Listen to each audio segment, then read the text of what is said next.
Welcome friends, M Singh foundation YouTube channel पे आप लोगों का स्वागत है। बिहार दरोगा 2213 मेंस एग्जामिनेशन के लिए हम लोगों ने रैंडम टेस्ट सीरीज नाम से जो एक नया सीरीज शुरू किया था, उसके तहत आज आपके लिए 9वें सेट के साथ उपस्थित हैं। 8 सेट आ चुका है, जिसका कि फुल एक्सप्लेनेशन पीडीएफ और डिटेल सॉल्यूशन हमारे टेलीग्राम के साथ साथ इसके नाम से यानी कि रैंडम टेस्ट सीरीज नाम से एक प्लेलिस्ट बनाया है, वहाँ पर भी मिल जाएगा।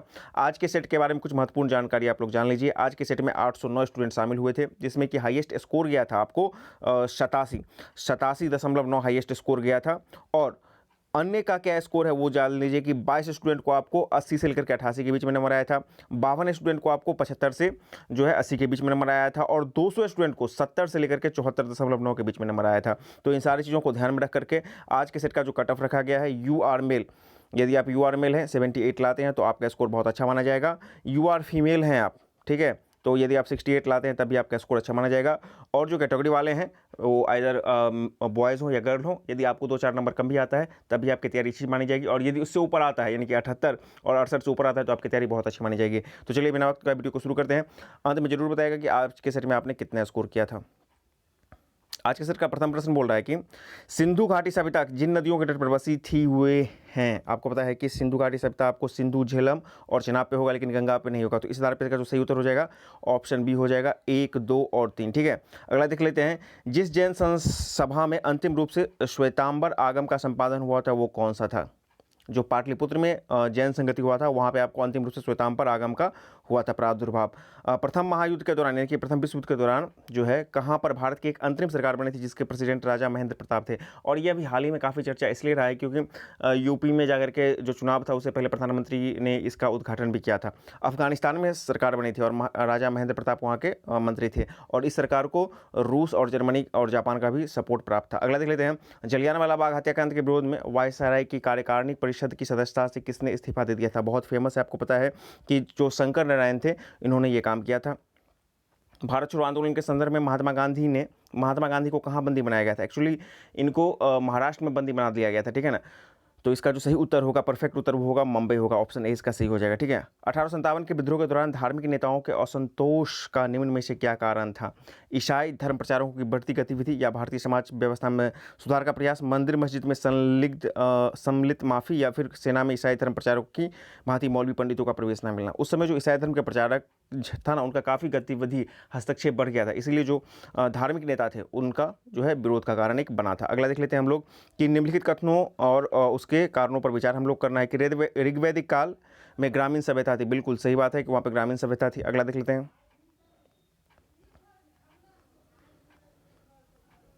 और बोल रहा है कि ऋग्वैदिक काल में कृषि एवं पशुपालन मुख्य व्यवसाय था। बिल्कुल कृषि और पशुपालन मुख्य व्यवसाय था, इसी का आधार था कि वहाँ की जो अर्थव्यवस्था थी वो ग्रामीण अर्थव्यवस्था थी। तो ऑप्शन ए इसका सही हो जाएगा। ए और आर दोनों सत्य हैं और आर ए की सही व्याख्या करता है। यहाँ देख लीजिए, गीत गोविंद के रचनाकार जयदेव किसकी सभा में रहते थे। ये रहते थे आपको लक्ष्मण सेन, ऑप्शन डी इसका सही हो जाएगा। किस दिल्ली सल्तनत का सर्वाधिक विद्वान शासक जो खगोल शास्त्र, गणित एवं या आयुर्वेद विज्ञान सहित अनेक विधाओं में माहिर था। आपको पता है कि जो एमबी थे, मोहम्मद बिन तुगलक थे, वो काफ़ी ज़्यादा विद्वान था, ठीक है ना, लेकिन वो एकदम उसको पागल लोग बोलते थे क्योंकि वो ज़्यादा हिंसक भी था, काफ़ी क्रूर भी था, ठीक है ना। तो एमबीटी इसका सही उत्तर हो जाएगा। मध्यकालीन भारत के निम्नलिखित में से किस संत का जन्म प्रयागराज में हुआ था। मध्यकालीन भारत, ठीक है ना, जो रामानंद थे इनका जन्म प्रयागराज में हुआ था, और इनको श्रेय जाता है कि इन्होंने भक्ति आंदोलन को दक्षिण भारत से उत्तर भारत में फैलाया था। अगला देख लेते हैं। निम्नलिखित में से कौन सा जो युग सही सुमेलित है। बक्सर का युद्ध, मीर जफर और क्लैर, नहीं, बक्सर का युद्ध में तो हेक्टर मुंडो हो जाएगा, तो युद्ध गलत हो जाएगा इसका। वांडीवास का युद्ध, फ्रांसीसी विरुद्ध ईस्ट इंडिया कंपनी, बिल्कुल ये सही हो जाएगा। आपको पता है कि जो वांडीवास का युद्ध हुआ था ये 1760 ईस्वी में हुआ था। इसमें पौंडीचेरी को सौंपना पड़ा था फ्रांसीसियों को, किसको, अंग्रेजों को, क्योंकि इसमें हार हुई थी। और जलियांवाला का ये गलत है, खुर्दा का युद्ध ये भी गलत है। मतलब एक ही आपका ऑप्शन सही बन रहा है 11 का, वो बन रहा है आपका ऑप्शन बी, वांडीवास का युद्ध, फ्रांसीसी और ईस्ट इंडिया कंपनी। अगला देख लेते हैं। लॉर्ड डलहौजी की विलय नीति का प्रथम शिकार कौन हुआ था। आपको पता है कि जो सतारा था इसको लॉर्ड डलहौजी ने प्रथम व्यक्तिगत सिद्धांत का जो है शिकार बनाया था। ऑप्शन बी इसका सही हो जाएगा। ठीक है, अगला देख लेते हैं। जेल में भूख हड़ताल के कारण किस स्वतंत्रता संग्राम की मृत्यु हो गई थी? बहुत फेमस थे, ये जतिन दास थे। इनका मृत्यु जेल में हड़ताल के दौरान हो गया था। आप लोग अपने ऑप्शंस को एनालाइज करने के लिए वीडियो को 2-3 सेकंड के लिए पॉज कर सकते हैं। अगला देख लेते हैं, बंगाल का विभाजन मुख्यतः किया गया था किस कारण से? हिंदू और मुसलमानों को विभाजित करने के लिए, प्रशासनिक सुधारों के लिए, बंगाली राष्ट्रवाद को की वृद्धि को दुर्बल करने के लिए, या बंगाल के विकास के लिए? जो देखिए, बंगाल में उस समय जो था राष्ट्रवाद काफ़ी चरम पे था, तो उसको छीन करने के लिए बंगाल विभाजन कर दिया गया था करजन के द्वारा। अगला देख लेते हैं, दास्तान अमीर हमजा का चित्रांकन किसके द्वारा किया गया था? ये बहुत ही फेमस है, मध्यकालीन भारत का, और ये किया गया था अबू शमद के द्वारा। ऑप्शन ए इसका सही हो जाएगा। अगला देख लेते हैं, निम्नलिखित में से गैसों में से कौन सी ग्रीन हाउस गैस नहीं है? CO2, CH4, NO2 या फिर O2? आपको पता है कि ऑक्सीजन ग्रीन हाउस गैस नहीं है, तो ऑप्शन डी इसका सही हो जाएगा 16 का, कि आपका 16 का जो हो जाएगा कि ये O2 जो है आपको ग्रीन हाउस गैस नहीं होगा। अगला देख लेते हैं, निम्नलिखित में से किस में ओजोन की सर्वाधिक सांद्रता मिलती है? ट्रोपोस्फेयर, मेसोस्फेयर, स्ट्रेटोस्फेयर या इकोस्फेयर? आपको पता है कि सबसे पहले वाले मंडल को हम लोग बोलते हैं ट्रोपोस्फेयर, क्षोभ मंडल बोलते हैं, और उसके ऊपर वाले को बोलते हैं स्ट्रेटोस्फेयर यानी कि समताप मंडल। और स्ट्रेटोस्फेयर में ही आपको जो समताप मंडल होता है वहाँ पे ओजोन की सांद्रता ज़्यादा होगी, तो ऑप्शन सी इसका सही हो जाएगा। अगला देख लेते हैं, निम्नलिखित में से कौन सा एक जीवाश्म ईंधन नहीं है? कोयला, पेट्रोलियम, प्राकृतिक गैस, ये सबके सब जीवाश्म ईंधन हो जाएंगे, लेकिन यूरेनियम आपको जीवाश्म ईंधन नहीं होगा, तो ऑप्शन डी इसका सही हो जाएगा। मुद्रास्फीति की दरें किस सूचकांक पर आधारित होती है? उपभोक्ता मूल्य सूचकांक या फिर थोक मूल्य सूचकांक? जो भारत में मुद्रास्फीति का मूल्यांकन किया जाता है वो थोक मूल्य सूचकांक पर किया जाता है। जनानकीय लाभांश को पूर्ण प्राप्त करने के लिए क्या करना पड़ेगा? भारत में कुशलता को विकास देना पड़ेगा, यानी कौशल विकास करना पड़ेगा, और अधिक सामाजिक सुरक्षा योजना का प्रारंभ करना पड़ेगा, शिशु मृत्यु दर में कमी करना पड़ेगा, या उच्च शिक्षा का निजीकरण करना पड़ेगा? तो देख लीजिए, भारत में कौशल विकास करके ही आपको जो है पूर्ण जनांकीय लाभ ले सकता है भारत। और आपको पता है कि जो उम्र वर्ग होता है 15 से लेकर के 59 के बीच में, उसको हम लोग बोलते हैं क्या बोलते हैं? क्रियाशील जनसंख्या, और उसी के कौशल विकास करके भारत जो है पूर्ण जनांकीय लाभांश ले सकता है, तो ऑप्शन ए इसका सही हो जाएगा। अगला देख लेते हैं, निम्नलिखित में से कथनों पर हमको विचार करना है कि कौन सा कथन असत्य है? बोल्शेविक दल का नेता लेनिन था, बिल्कुल सही है। कानून की आत्मा की रचना मॉन्टेग्यू ने की थी, ये भी सही है केस का। अगला देख लेते हैं,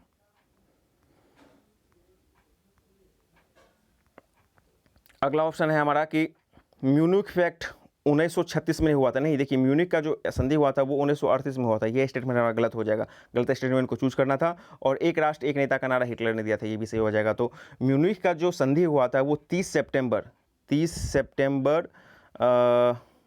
सितंबर हुआ था, आपको 1938 में हुआ था, और ये 4 राष्ट्रों के बीच में हुआ था, यूके, जर्मनी, फ्रांस, इटली के बीच में। ठीक है, तो ये स्टेटमेंट आपका गलत हो जाएगा। ठीक है, सप्तवर्षीय युद्ध आपको पता है कि इंग्लैंड और फ्रांस के बीच में लड़ा गया था, ऑप्शन बी इसका सही हो जाएगा।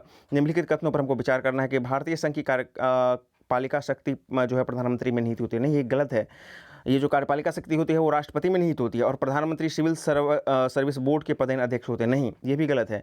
जो कैबिनेट सचिव होते हैं वही सिविल सर्विसेज बोर्ड के पदेन अध्यक्ष होते हैं। ठीक है ना, तो इस आधार पे ना तो स्टेटमेंट 1 और ना 2, यानी कि दोनों गलत हो जाएगा। ठीक है ना, तो ना तो 1 और ना 2। ठीक है, अगला देख लेते हैं, पंचायती राज को सुदृढ़ करने के लिए कौन सा संविधान संशोधन लाया गया था? आपको पता है कि जो 73वां संविधान संशोधन लाया गया था 1993 में, इसके द्वारा ये किया गया था। निम्नलिखित में से वह देश कौन सा है जिसने सिविल सेवा की प्रतियोगी परीक्षा सबसे पहले शुरू की थी? आपको पता है कि चीन के द्वारा प्रथम बार सिविल सर्विसेज परीक्षा की शुरुआत किया गया था। भारतीय संविधान के द्वारा 2 प्रावधान है जो न्यायिक समीक्षा की शक्ति को स्पष्ट रूप से व्यक्त करता है, वो कौन सा हो जाएगा? आपके सामने 4 ऑप्शन है, देख लीजिए। जो पहला ही ऑप्शन आपका बनता है कि अनुच्छेद 32 सुप्रीम कोर्ट को देता है कि आप वहाँ पर रिट याचिका दायर कर सकते हैं, और 226 जो आपको मतलब कि हाई कोर्ट को देता है कि वहाँ पे आप रिट याचिका दायर कर सकते हैं। तो यही 2 अनुच्छेद है जिसके आधार पर यह प्रावधान किया गया है कि न्यायिक समीक्षा जो है आपको वो किया जा सकता है। ठीक है ना, अगला देख लेते हैं, निम्नलिखित में से कौन सा मूल अधिकार विदेशी नागरिकों को नहीं प्राप्त है? देखिए, विधि के समक्ष समता, शोषण के विरुद्ध अधिकार और प्रांत स्वतंत्रता, ये सब के सब प्राप्त है, लेकिन अभिव्यक्ति की स्वतंत्रता जो 19 के अंतर्गत आ जाता है वो सिर्फ और सिर्फ भारतीय नागरिकों को ही प्राप्त है। निम्नलिखित में से कौन सा विधान परिषद के लिए समान विधेयकों को बनाए रखने के लिए अवधि है? मतलब विधान परिषद जो है राज्यों में कितने दिन तक साधारण विधेयक को अपने पास रोक सकता है?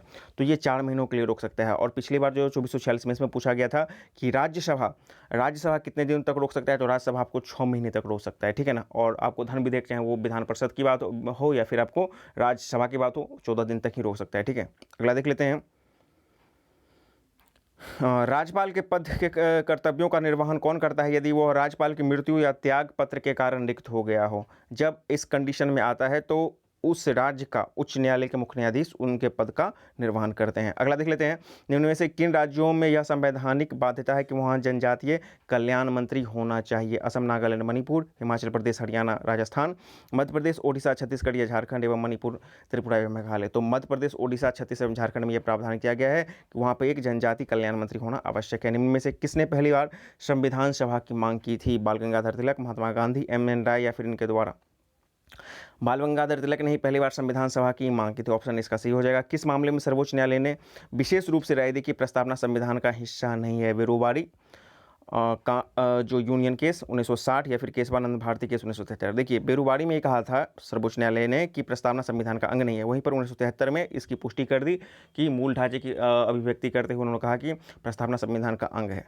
अगला देख लेते हैं, राज के नीति निषेध सिद्धांत किसके लिए मूलभूत हैं? पिछड़ों का उत्थान के लिए, व्यक्तिगत अधिकारों के संरक्षण के लिए, न्याय का प्रशासन या फिर देश का शासन? देखिए, बेसिकली जो राज के नीति निषेध सिद्धांत हैं वो इसलिए बनाए गए हैं ताकि जो भी राज्य है वो अपने ढंग से एक आदर्श रूप में कानून का संचालन करे, देश का मतलब अपने राज्य का संचालन करे, और राज्य का जब संचालन होगा तो पूरे देश का शासन होगा। ठीक है, तो ऑप्शन डी इसका सही हो जाएगा। अगला देख लेते हैं, प्रथम नीति आयोग के उपाध्यक्ष कौन थे? अरविंद पनगड़िया। ठीक है, ऑप्शन सी इसका सही हो जाएगा। किस पुरस्कार को स्वर्ण कमल पुरस्कार भी कहा जाता है? भारत रत्न, पद्म विभूषण, राष्ट्रीय फिल्म पुरस्कार या फिर दादा साहेब फाल्के पुरस्कार? जो राष्ट्रीय फिल्म पुरस्कार मिलता है अभी वर्तमान में 2004 से लगातार गोवा में हो रहा है, तो वहीं पर आपको स्वर्ण कमल पुरस्कार दिया जाता है। ठीक है ना। गिफिन वस्तुएं क्या होती हैं? निर्दिष्ट, विशिष्ट, श्रेष्ठ या सामान्य? जो खराब वस्तुएं होती हैं, निर्दिष्ट वस्तुएं, उसको हम लोग गिफिन वस्तु कहते हैं। ऑप्शन इसका सही हो जाएगा। औसत स्थिर लागत डैश। ऑप्शन देख लेते हैं हम लोग। औसत स्थिर लागत जो होगा क्या होगा? उत्पादन के हर स्तर पर उतनी ही रहती है, या फिर उत्पादन बढ़ने से बढ़ती है, उत्पादन बढ़ने से घटती है, प्रारंभ में बढ़ती है फिर घटती है? औसत स्थिर लागत जो है उत्पादन बढ़ने पर आपको घट जाती है। ठीक है ना, ऑप्शन सी। मतलब आप ज़्यादा उत्पादन करने लगते हैं किसी चीज़ को तो उसका जो लागत है धीरे धीरे कम हो जाता है। ठीक है ना। अगला देख लेते हैं, वह व्यवस्था जो एक समाज में लोगों के वर्गीकरण के साथ अधिक्रमित संरचना कर्मित करती है कहलाती है? सामाजिक अस्थिरीकरण, सामाजिक विभेदीकरण, सामाजिक असहिष्णुता या फिर सामाजिक विवेचना? इसको हम लोग बोलते हैं सामाजिक अस्थिरीकरण। ठीक है ना। अगला देख लेते हैं, भारत का वह प्रथम स्वदेशी हल्का विमान जिसको हम लोग तेजस बोलते हैं किसके द्वारा विकसित किया गया है? तेजस को हाल हिंदुस्तान एरोनॉटिकल लिमिटेड के द्वारा विकसित किया गया। ऑप्शन इसका सही हो जाएगा। सत्य कथन की पहचान करना है। गया स्थित विष्णुपद मंदिर का निर्माण अहिल्याबाई ने करवाया था। बिल्कुल सही है। प्रसिद्ध पितृपक्ष मेला का आयोजन गया में होता है। बिल्कुल, दोनों स्टेटमेंट यहाँ पे आपको सही हो जाएंगे। ठीक है, तो इसका सही उत्तर हो जाएगा आपका ऑप्शन सी, 1 और 2 दोनों। वहाँ पर काली पट्टी बांधना किसका प्रतीक है? शोक का, बिल्कुल शोक का है, विरोध का भी है और दुख का भी है, तो इसलिए इसका सही उत्तर हो जाएगा ऑप्शन डी। एपीको आंदोलन का संबंध किससे है? देखिए, चिपको आंदोलन जो 1972 के आसपास शुरू किया गया था उत्तराखंड में, उसके नेता थे सुंदरलाल बहुगुणा। ठीक है ना। लेकिन एपीको आंदोलन उसी का एक प्रारूप था जो कर्नाटक में शुरू हुआ था। तो एपीको आंदोलन का संबंध हमको पूछ रहे, बेसिकली नेता से पूछ रहा है। बाबा आमटे नहीं होंगे, सुंदरलाल बहुगुणा नहीं होंगे, मेधा पाटकर नहीं होंगे, तो इसका सही उत्तर हो जाएगा डी। ठीक है ना, इनमें से कोई नहीं। अगला देख लेते हैं, निम्न में से किस नदी को गोवा राज्य की जीवन रेखा के रूप में जाना जाता है? जुआरी, मांडवी, पेरियार या फिर पांबा? मांडवी नदी को माना जाता है। ठीक है। जलग्रस्त भूमि के संरक्षण के लिए बहुपक्षीय अंतर्राष्ट्रीय समझौता रामसर सम्मेलन में भारत किस वर्ष शामिल हुआ था? आपको पता है कि 1972 में ये समझौता हुआ था ईरान के रामसर साइट में। ठीक है ना, रामसर शहर में। और भारत इसमें शामिल हुआ था वो 1982 में हुआ था। अगला देख लेते हैं, समुद्र की ओर मुख स्थलीय भाग का निकला हुआ संकरा, यहाँ पे देखिए संकरा या पतला भाग जो 3 और समुद्र से घिरा हुआ उसको क्या बोलेंगे? अंतर्द्वीप या फिर प्रायोद्वीप? ये दोनों तो होगा ही नहीं। देखिए, इसका सही उत्तर हो जाएगा अंतर्द्वीप। ठीक है ना। बहुत संकरा है जो ऊपर उठा हुआ रहता है। ठीक है ना, उभरा हुआ रहता है। ठीक है ना। और सीधे बोला जाता है कि स्थल का वह भाग जो 3 और समुद्र से घिरा होता है तब वो प्रायद्वीप हो जाता है। लेकिन यहाँ पे बोल रहा है कि समुद्र की ओर मुख स्थलीय भाग का निकला हुआ संकरा या पतला भाग जो 3 और समुद्र से घिरा हुआ उसको हम लोग अंतर्द्वीप बोलेंगे। ठीक है। लक्षद्वीप समूह जो है भारत के मुख्य भूभाग से किस और अगस्त है? देखिए, भारत का ये इस तरह से संरचना है। ठीक है ना। और लक्षद्वीप लगभग केरल उरल के आसपास आ जाएगा। ठीक है। तो इसका जो हो जाएगा, एक तो हो जाएगा ये आपका क्या हो जाएगा? पूरब, ये पश्चिम हो जाएगा और ये दक्षिण हो जाएगा। तो दक्षिण पश्चिम देख लेते हैं कहाँ पर हो जाएगा? दक्षिण पश्चिम। ऑप्शन डी इसका सही हो जाएगा। ठीक है ना, दक्षिण पश्चिम। लक्षद्वीप के बारे में पूछ रहा है। देखिए, निम्न में से कौन सा राज्य म्यांमार के साथ सीमा नहीं बनाता है? मिजोरम, नागालैंड, मणिपुर या फिर मेघालय? मेघालय आपको म्यांमार के साथ सीमा नहीं बनाता है। नल्ला मल्ला पहाड़ी किस राज्य में अवस्थित है? ओडिशा, मेघालय, आंध्र प्रदेश या फिर गुजरात? आंध्र प्रदेश में हो जाएगा। निम्न में से किसने सर्वप्रथम भारतीय जनसंख्या का प्रजातियों का विभेद प्रस्तुत किया था? BN गुहा, जयपाल सिंह, हर्बर्ट रिजली या फिर ठक्कर पापा? ऑप्शन 20 का सही हो जाएगा। हर्बर्ट हर्बर्ट रीजले, हमारी आकाशगंगा के केंद्र की परिक्रमा करने में सूर्य को कितना समय लगता है? 2.5 करोड़ वर्ष, 10 करोड़ वर्ष, 25 करोड़ वर्ष या फिर 50 करोड़ वर्ष। टोटल ये 25 करोड़ वर्ष लेते हैं। निम्न घाटियों में उनकी अवस्थिति को सही सुमेलित करना है हम लोगों को। देखिए रेबिक घाटी, ठीक है ना, सॉरी रैबिट घाटी। देखिए लायर घाटी कहाँ पर हो जाएगा? लायर घाटी आपको हो जाएगा फ्रांस में, रैबिट घाटी हो जाएगा संयुक्त राज्य अमेरिका में, पो घाटी इटली में और चितवन घाटी नेपाल में हो जाएगा, ठीक है ना। तो इस आधार पर आप लोग अपना मिलान कर लीजिएगा, ठीक है। यानी कि 51 का जो मैचिंग हो जाएगा वो हो जाएगा आपका डी हो जाएगा, ठीक है, डी हो जाएगा। अगला देख लेते हैं, निम्न में से कौन सा एक समय की प्राकृतिक इकाई नहीं है? मतलब समय को जो हम लोग मापते हैं उसका एक नेचुरल जो है वो माप नहीं है। उष्णकटिबंधीय वर्ष को भी हम लोग मानते हैं, चंद्रमास को भी मानते हैं, दिवस को मानते हैं। मतलब पुराने समय में जब घड़ी का आविष्कार नहीं हुआ था तो लोग मतलब कि समय का पता सूरज, तारा या अन्य ग्रह नक्षत्र के घटनाओं से करते थे, ठीक है ना। लेकिन मानक समय एक टर्म है, एक शब्द है, ये समय का माप नहीं है, ठीक है ना। तो हमको पूछ रहा है निम्न में से कौन सा एक समय की प्राकृतिक इकाई नहीं है? तो मानक समय, ठीक है ना। ये एक शब्द है, टर्म है, लेकिन इकाई नहीं है, ठीक है। अगला देख लेते हैं, तुराम-डी किस खनिज का खनन होता है? तुराम-डी जो है आपको मतलब कि जमशेदपुर के आसपास का एक जगह है झारखंड में, जहाँ से आपको यूरेनियम का खनन होता है। ऑप्शन डी इसका सही हो जाएगा। संतुलित उर्वरक प्रयोग किए जाते हैं उत्पादन बढ़ाने के लिए, खाद की गुणवत्ता उन्नत करने के लिए, भूमि की उत्पादकता को बनाए रखने के लिए। तो तीनों के तीनों काम होते हैं, तो ऑप्शन डी इसका सही हो जाएगा। अगला देख लेते हैं, निम्नलिखित में से कौन सा बांध नर्मदा नदी पर नहीं है? यानी कि नर्मदा जो नदी है वहाँ पे कौन सा बांध नहीं बना हुआ है? बरगी, इंदिरा सागर, ओंकेश्वर, ये सब के सब हो जाएंगे। लेकिन बाण सागर जो है ना, ये मध्य प्रदेश में है, ये सोन नदी पर बना हुआ है। तो ऑप्शन डी इसका हो जाएगा कि ये आपको नर्मदा नदी पर नहीं होगा। निम्न में से कौन सा विकल्प सही सुमेलित है? टीक जम्मू कश्मीर, सुंदरी पश्चिम बंगाल। देखिए सुंदरी पश्चिम बंगाल, यही आपका ऑप्शन बिल्कुल सही है, बाकी टीक जम्मू कश्मीर नहीं होगा। ऑप्शन बी इसका सही हो जाएगा, 56 का। अगले प्रश्न हम लोग चलेंगे 57 पर।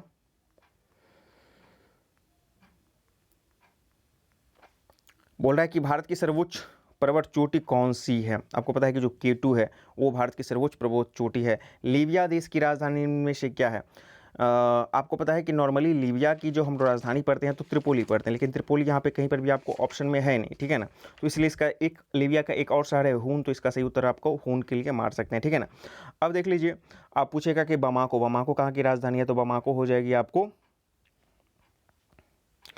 शायद माली की हो जाएगी। रबात, रबात कहाँ का होगा? तो हाँ बमाको हो जाएगा आपको माली का, ठीक है ना। और लीबिया का त्रिपोली होता है, नहीं होता तो यहाँ पे हून कीजिए। जिबूती का जिबूती हो जाएगा और रबात हो जाएगा आपको मोरक्को का, ठीक है ना। तो इस आधार पे हमको पूछ रहा है कि लीबिया, तो लीबिया का यहाँ पे हून मारिए, ठीक है। अगला देख लेते हैं, निम्न में से कौन सा पर्यटन स्थल उत्तर प्रदेश में नहीं है? फतेहपुर सीकरी है, इमादतुल्ला का मकबरा है, आगरा फोर्ट भी है, लेकिन हजरत बल महल जो है आपको जम्मू कश्मीर में है, J&K में हो जाएगा, ठीक है ना। अगला देख लेते हैं, भारत पर्यटन दिवस किस वर्ष मनाया जाता है? आपको पता है कि प्रत्येक वर्ष जो 27 सितंबर होता है उस दिन मनाया जाता है विश्व पर्यटन दिवस, लेकिन भारत में जो है 25 जनवरी को प्रत्येक वर्ष पर्यटन दिवस मनाया जाता है। अंतर्राष्ट्रीय परमाणु ऊर्जा एजेंसी का मुख्यालय कहाँ पर है? जेनेवा या फिर वियना या फिर मॉस्को या फिर पेरिस? इसका जो मुख्यालय हो जाएगा वो हो जाएगा वियना। 61 का जो सही उत्तर हो जाएगा आपका ऑप्शन डी हो जाएगा। अगला देख लेते हैं, भारत रत्न मेडल पर क्या अंकित होता है? जो फ्रंटल पेज होता है ना भारत रत्न का मेडल जो दिया जाता है, वहाँ पे आपको पीपल के पत्ते पर उगते हुए सूरज होते हैं, ठीक है। और जो पीछे वाला भाग होता है वहाँ पे आपको अशोक स्तंभ मिलते हैं, ठीक है ना। तो चूंकि हमको ऊपर वाला भाग देखना है तो पीपल के पत्ते पर उगता हुआ सूरज, ठीक है। अगला देख लेते हैं, यदि x प्लस 1/x इज 99 है तो 100x बटा 2x² प्लस 102x प्लस 2 का मान क्या होगा? इसको आपको अलजेब्रा का है, सॉल्व कीजिएगा। इसका जो सही उत्तर हो जाएगा 63 का, वो आ जाएगा आपको 1/3 आ जाएगा। अगला देख लेते हैं, मॉडल बनाने वाली मिट्टी की ऊंचाई 24 सेंटीमीटर है और आधार की त्रिज्या 6 सेंटीमीटर वाले एक शंकु बनाया गया है। एक बच्चे ने इस गोले आकार में बदल दिया है, तो गोले की त्रिज्या क्या होगी? आपको देख लीजिए, ये क्या बना रहा है? शंकु। तो शंकु का आपको मतलब आयतन क्या है? 1/3 पाई आर स्क्वायर हो जाएगा और 4/3 पाई आर क्यूब, ठीक है ना। इस फॉर्मूला पे हम लोग को सेट करेंगे तो आर का जो वैल्यू हमारा निकल जाएगा, ठीक है ना। त्रिज्या ही पूछ रहा है ना गोला का, तो 64 का जो सही उत्तर हो जाएगा आपका हो जाएगा 6 सेंटीमीटर हो जाएगा। ऑप्शन ए इसका सही हो जाएगा। अगला देख लेते हैं, किसी चतुर्भुज के कोनों का अनुपात, आपको पता है कि चतुर्भुज के चारों कोनों का योग कितना हो जाएगा? 360 डिग्री। अब इसको हम लोग इस अनुपात में कर लेंगे, ठीक है ना। एक्स का जो वैल्यू आ जाएगा आपका वो आ जाएगा शायद 36, ठीक है ना। और हमको बड़ा पूछ रहा है तो 144 हो जाएगा, ठीक है। अगला देख लेते हैं, किसी चतुर्भुज के एक्चुअली इसका जो सही उत्तर हो जाएगा 65 का ये उत्तर आपका देख लीजिएगा मिलान करके, तो 65 का जो सही उत्तर होगा आपका सी आ जाएगा, ठीक है ना। अगला देख लीजिए, किसी त्रिभुज के शीर्षों से समान दूरी पर स्थित बिंदु क्या कहलाती है? केंद्रक, अंतःकेंद्र, और क्या ऑप्शन आपका परिकेंद्र और लंब केंद्र। देखिए यहाँ पे परिकेंद्र और केंद्रक में आप लोगों को थोड़ा सा कन्फ्यूजन होता होगा, इस क्वेश्चन को आप ध्यान से पढ़िए। यहाँ पे बोल रहा है कि किसी त्रिभुज के शीर्ष से, ठीक है ना, ये त्रिभुज हो गया, त्रिभुज के शीर्ष से समान दूरी पर स्थित बिंदु क्या कहलाती है, ठीक है ना।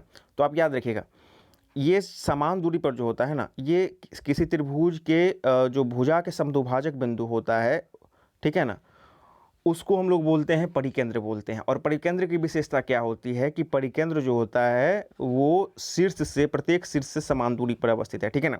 लेकिन केंद्रक क्या होता है ना, केंद्रक जो होता है माध्यका का जहाँ प्रतिच्छेदक बिंदु होता है केंद्रक होता है, लेकिन वो जो है 2:1 में भाग मारता है। तो ऑब्वियसली केंद्रक से उसकी समान दूरी, शीर्ष से उसकी समान दूरी नहीं होगी, चूंकि यहाँ पे शीर्ष से समान दूरी बात कर रहा है, इसीलिए वो हो जाएगा इसका परिकेंद्र हो जाएगा, ठीक है ना। इसका क्या उत्तर हो जाएगा आपका ऑप्शन सी हो जाएगा। यहाँ पे देख लीजिए, यहाँ पे 243 x 51 संख्या को 9 से विभाजित करना है तो x का मान क्या होगा, यहाँ पे x का मान 3 हो जाएगा, ठीक है ना। यहाँ पे 3 पुट करेंगे तो हो जाएगा इसका वैल्यू। यहाँ पे देख लीजिए, जो यहाँ पे है कि x³ - 6x + 7 जो है x+1 से विभाजित है, तो शेषफल क्या होगा। अब x+1 बराबर क्या कर लीजिए, 0 कर लीजिए, तो x का मान -1 हो जाएगा, इसमें पुट कर दीजिएगा तो वैल्यू आपको 12 निकल जाएगा। ऑप्शन बी इसका सही हो जाएगा। एक क्रिकेट टीम ने 24 मैच खेले, जिसमें से टीम ने 9 मैच जीते और 3 मैच हारे, 12 मैच ड्रॉ रहे, तब टीम द्वारा हारे गए मैच का प्रतिशत क्या होगा। यहाँ पर भी आसान है, आपको 12.5% इसका हारे हुए मैच का प्रतिशत हो जाएगा। 69 का जो सही उत्तर हो जाएगा आपका ऑप्शन बी हो जाएगा। अगला देख लेते हैं कि एक मोबाइल फ़ोन का सूची मूल्य 1500 रुपया है, उसी सूची मूल्य पर 10% की छूट दी जाती है, कुल कीमत में 1242 रुपया लाने के लिए अतिरिक्त दी जाने वाली छूट कितनी होगी। 10% और 8% का यदि हम क्रमागत छूट देंगे तो ये 1242 करीब 17.2 या 5 आएगा, ठीक है ना। तो ये हमारा आ जाएगा 1242 पर आ जाएगा। तो इसका जो सही उत्तर हो जाएगा, एक तो हमारा 10% दिया गया, दूसरा आपको हो जाएगा 8%। अगला देख लेते हैं, 2 बर्तन ए बी जिसमें अल्कोहल और पानी का अनुपात 5:3, 5:4 है, नए बर्तन में सी में इनको मिलाना है, जिनमें किस तरह से मिलाया जाए कि अल्कोहल का नया अनुपात अल्कोहल और पानी का अनुपात 5 हो जाए, ठीक है ना। तो ये मिश्रण और का है, इसको आप मिलाइएगा तो फाइनल उत्तर हो जाएगा आपका 2:3। 71 का जो सही उत्तर हो जाएगा आपका ऑप्शन ए। अगला देख लेते हैं, दो संख्या जिसका अनुपात 11:5 है, इनमें से कौन सी संख्या घटाई जाए कि संख्या 2:3 में हो जाए। देख लीजिए, 11 में से 3 घटाएंगे तो कितना हो जाएगा, 8 हो जाएगा, और 15 में से 3 घटाएंगे तो 12 हो जाएगा, ठीक है ना। और 8 यानी कि 4 का 4 8 और 4 12 यानी कि ऑप्शन 3 इसका सही हो जाएगा बी, ठीक है ना। अगला देख लेते हैं, एक बल्लेबाज अपनी 17वीं पारी में 87 रन बनाता है, उससे उसका औसत 3 बढ़ जाता है, तो उसमें वर्तमान औसत क्या होगा। एक्स उसका यदि हम मानते हैं 16 पारी का औसत, तो 17वीं पारी में क्या हो जाएगा, 3 बढ़ जाएगा, x + 7 हो जाएगा। पूरे को करेंगे तो x का वैल्यू हमारा मतलब 36 निकलेगा। 36 तो आपको 16वां पारी का औसत निकलेगा, ठीक है ना। उसमें बोलता है वर्तमान औसत, तो 3 बढ़ा देंगे तो 36 + 3 क्या हो जाएगा, 39। इसका सही उत्तर हो जाएगा। अगला देख लेते हैं, रमेश एक गली जो कि 600 मीटर लंबी है उसे 5 मिनट में पार करता है, तो उसका चाल क्या होगा किलोमीटर प्रति सेकंड में। चाल बराबर दूरी बटा समय कर देना है, इसका सही उत्तर हो जाएगा आपको 7.2 किलोमीटर पर घंटा। 74 का जो सही उत्तर हो जाएगा आपका ऑप्शन ए हो जाएगा। अगला देख लेते हैं,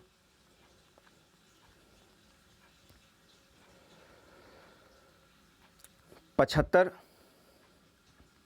बोल रहा है कि इतना का मान क्या होगा। बहुत आसान है, यहाँ पे इसको हम निकालेंगे तो 0.008 होगा, और यहाँ पे आपको 0.1 होगा, दोनों को जोड़ देंगे तो जो पॉइंट अंदर में 9 चला जाएगा, तो बाहर में जो हमारा निकलेगा वो निकलेगा सी निकलेगा। इसका उत्तर सही हो जाएगा 0.03, ठीक है ना। 75 का जो सही उत्तर हो जाएगा आपका ऑप्शन सी हो जाएगा, ठीक है। अगला देख लेते हैं, 76 यदि बीते परसों का दिन बृहस्पतिवार था तो आज से आगामी कल का दिन कौन सा होगा। बहुत आसान है, आज से आगामी कल का जो दिन हो जाएगा वो हो जाएगा रविवार। 76 का जो सही उत्तर हो जाएगा आपका ऑप्शन सी हो जाएगा। अगला देख लेते हैं, यदि यहाँ पे देखिए मेंटोर में कितने ऐसे अक्षर हैं जिनके बीच में उतने ही अक्षर हैं जितने अंग्रेजी वर्णमाला में, तो एक हो जाएगा एम और आर हो जाएगा, एक टी आर हो जाएगा, तो ऑप्शन इसका ए सही हो जाएगा, यानी कि 2 अक्षर हैं ऐसे, ठीक है ना।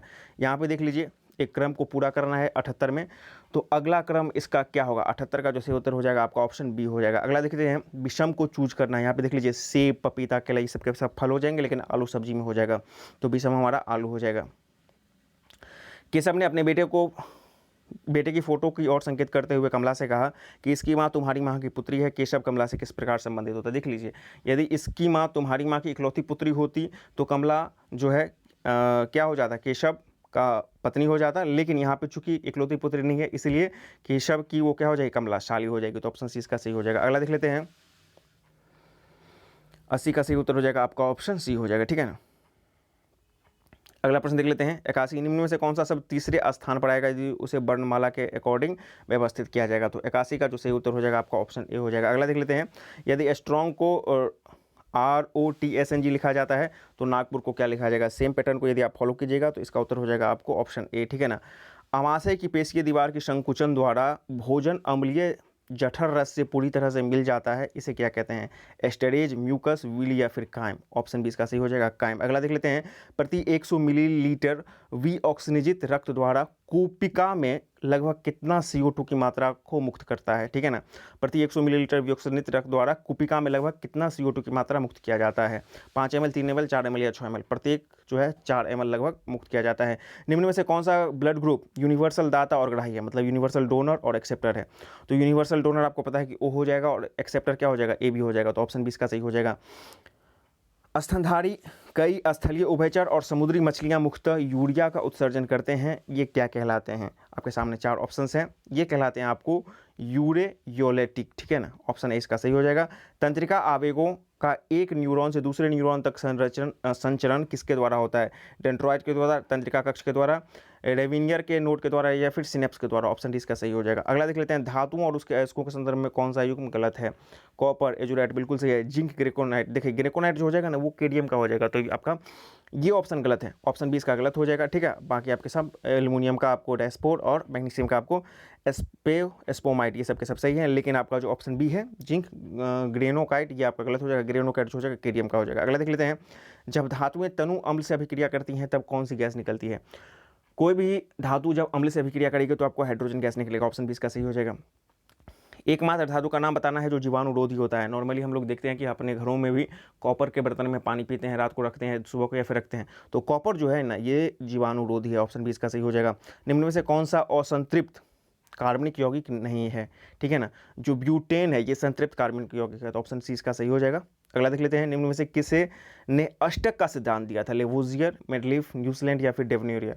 तो न्यूजीलैंड के द्वारा आपको अष्टक का सिद्धांत दिया गया था। किस नियम के अनुसार एक आदर्श गैस का आयतन जो है नियत दाब पर पूर्ण तापमान के समानुपाती होता है? यदि V directly proportional to T हो जाएगा तो वो हो जाएगा आपको चार्ल्स का नियम, ठीक है ना। 93 का वो हो जाएगा आपको चार्ल्स का नियम हो जाएगा, ठीक है। यदि V directly proportional to T हो जाएगा और यदि V inversely proportional to P हो जाएगा तो वो हो जाएगा आपको बॉयल्स का नियम। तो चूंकि यहाँ पे जो पूछ रहा है कि पूर्ण तापमान के बराबर हो जाएगा आयतन, समानुपाती हो जाएगा, तो यहाँ पे चार्ल्स का नियम हो जाएगा, ठीक है ना। और यदि रिवर्स होता किसके दाब के, तो वो हो जाता आपको बॉयल्स का नियम। चलते हैं अगले प्रश्न की तरफ हम लोग, कि मिल्कन के तेल के बूंदों का प्रयोग में तेल की बूंद को ऐसे बलों के अधीन रखा गया था जिसकी प्रकृति डैश की श्रेणी में नहीं आती है? विद्युत स्थैतिक, श्यानता, गुरुत्वाकर्षण या फिर स्थिर विद्युत की? इसका सही उत्तर हो जाएगा स्थिर विद्युत की। अगले प्रश्न की तरफ हम लोग चलेंगे। 95 बोल रहा है कि डैश वह प्रक्रिया है जिसके द्वारा हवा जलवाष्प को तरल पानी में डैश वह प्रक्रिया है जिसके द्वारा जो है हवा में जलवाष्प को तरल पानी में बदल दिया जाता है? निस्तारण, प्रेसिपिटेशन, बाष्पीकरण या फिर संघनन? ऑप्शन डी इसका सही हो जाएगा संघनन। यहाँ पे हमको SI मात्रक चूज करना है। पावर का SI मात्रक क्या हो जाएगा? वाट हो जाएगा, तो ये गलत हो जाएगा। ऊर्जा का क्या हो जाएगा? जूल, तो ये भी गलत हो जाएगा। कैपेसिटेंस का हो जाएगा फ्राडे, ठीक है ना, तो ये भी गलत हो जाएगा। इंडक्टेंस यानी कि हेनरी। प्रेरक, ऑप्शन डी इसका सही हो जाएगा। प्रेरक जिसको हम लोग इंडक्टेंस बोलते हैं उसका हेनरी, ये आपका सही सुमेलित है। अगला देख लेते हैं, जड़त्व किसके समानुपाती होता है? द्रव्यमान, वजन, लंबाई या फिर बल? द्रव्यमान के समानुपाती होता है। एक माध्यम से दूसरे माध्यम में जाने पर मूल पथ पर प्रकाश के विचलन की घटना क्या कहलाती है? ऐसे हो जाना, मतलब कि जो है ना ऐसे ना जा करके ठीक ऐसे थोड़ा हो जाना, इसको हम लोग बोलते हैं अपवर्तन बोलते हैं, ठीक है ना। ऑप्शन डी इसका सही हो जाएगा। निम्न में से जो है ध्वनि की निम्नलिखित में से किस विशेषता को हर्ट्ज में मापा जाता है? जो ध्वनि की आवृत्ति होती है उसको हर्ट्ज में नापा जाता है। और गुर्दे तथा उसके कार्य के संबंध में निम्न में से कौन सा कथन सही नहीं है?